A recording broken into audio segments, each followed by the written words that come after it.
The meeting of the Edo State Joint Transition Committee was stalled on Tuesday following disagreements on some documents necessary for the seating. The committee, comprising members of Governor Godwin Obaseki's outgoing administration and Governor-elect Monday Okpewolo's team, was unable to proceed as APC members boycotted the meeting. Patrick Ihariali, secretary of the APC Transition Committee, stated that they had requested advance copies of documents 24 hours before the meeting, but the provided documents fell short. However, Chris Nehar, the Commissioner for Communication and Orientation, countered that and of course, countered the APC's inquiries. He says that the inquiries are beyond the Transition Committee's scope, and some details will be included in the governor's handover notes. The disagreement has stalled the transition process, with the APC committee forwarding a letter to the Obaseki team requesting the necessary documents to resume the meeting.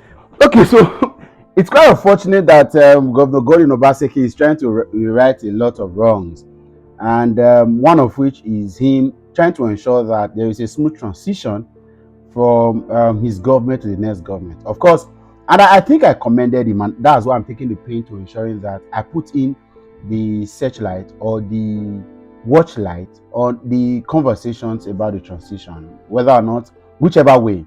I'm actually expecting the APC to be very revelational in their own details, but it's obvious at this moment, and then I may be wrong, correct me if I'm wrong, that there is a deliberate attempt to witch-hunting him. And if what I heard before the elections are anything to go by, Governor Obaseki may just be up dealing with the EFCC and a lot of all these guys, because of course the anti-corruption crusade in Nigeria is witch hunt, and that's why the APC youth governor Yahaya Bello can walk into the EFCC office and walk out, whereas they had to break through the roof to capture Rochas Okorocha. Akpabio did have a a corruption charge against him in the EFCC while he was elected senator and became and now he's the Senate president. So you see, there's a whole lot of drama. Obaseki is trying to ensure that he set records right. So if they say that all documents are available with them, how would they be able to deal with him when he leaves power? A couple of persons have said it very clearly that for the things he did to them, they are going to ensure that they drain him. In fact, somebody boasted and said the man was going to lose everything he had garnered over the time he was governor. Well, we will watch and see, because again, these things are getting clear. A man that requested for a transition, that would be a transition committee that will be televised live, that will be open, that will have public conversation beyond just his commissioners, invited permanent secretaries to, because these are the people that will continue from where the commissioner stopped, that the engine room of the public or civil service. And now you are saying, I am not there. But of course, I cannot trust the APC for anything. They would a party full of propagandists and propaganda always be. And if you hear them, you know there is nothing fair in the APC agenda list. There is nothing fair. Elections are not fair, so transitions will not be fair. And this is what they cannot do. Oh, this is what they cannot do. As I talk to even within the party of, I can never call that guy president. Muhammadu Buhari, a failed retired general. Paid the most clueless, the most inept human being ever to enter a public office without any credential, any CV. To think that sometimes I remember that Muhammadu Buhari ever was president of Nigeria.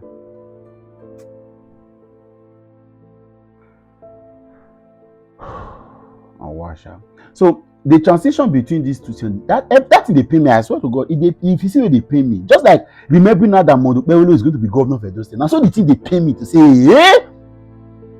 So now so first door four, let me go to the climb. Now if there's something you're not supposed to do, they think. All I say, I don't like Bola Ahmed Tinubu, I cannot hide it. But Bola Ahmed Tinubu had a few things he did right while he was governor of Lagos State. And then age is not on his side. We are in a dilapidating session of the country's existence or survival. I cannot even say growth or development. And so he did not just have the capacity to be able to come in at this time, because we're very critical. And of course, all these things are showing.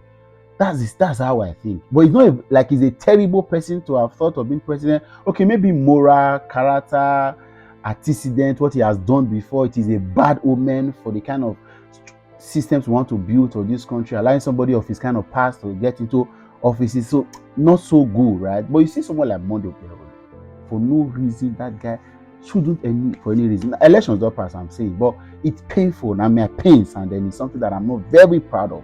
And it's not just because of the party it belongs to. Say, how bad. So Obaseki should brace up for the witch hunt, brace up for EFCC, brace up for everything. It's obvious that these guys have a very cooked master plan. Of course, as they are doing this, Shaibu is in a corner detailing his own activities and all the things. So the threat that is going to end up in EFCC net is not something, but of course it's witch hunt, right? You're already crying wolf now, so that it will balance. It's the same thing, it will balance. Because I can always remember before elections when everything the IG said in the clap, but it was a script that they were doing. At the end of the day, it worked out in their favor. So right now, this is the same script that they are following. The script is very clear. Obaseki should get ready to be taken into custody. Of course, he's not the first. Fayoshe and a lot of all these other guys were made to, but he will come out as long as his records are clean. He did his best, and then he delivered as much as he could. You should just be ready, because that's it. That's the only way, because this party, so they don't have anything to offer. They cannot deliver any good, so they have to keep doing drama. Maybe the next 2 years you keep hearing that now money will Obaseki chop, now thing will Obaseki not fit do, outside they not fit do anything. You are going to hear, because now the biggest problem is that these guys would need a lot of resources to manage the kind of government that they are coming to do. Contract. You see, the advantage of Obaseki government had is that it was government officials that were collecting revenue. They were just being paid salary. So government money was going to government accounts for government works. Now you're having all the liars and tigers get to the field, and all of them. Even Philip Shaibu wants to also have revenue allocation from any of the revenue spots, right? IGRO. So they should be ready. So a lot of time means that so much money will end in their pocket. So how are they going to deliver projects? So they have to keep withholding. So the distraction is to use the Obaseki government to masquerade as why they are not going to deliver results. Now here we do. So painful, Shabo. It is what it is. I'll catch you another time. Bye for now.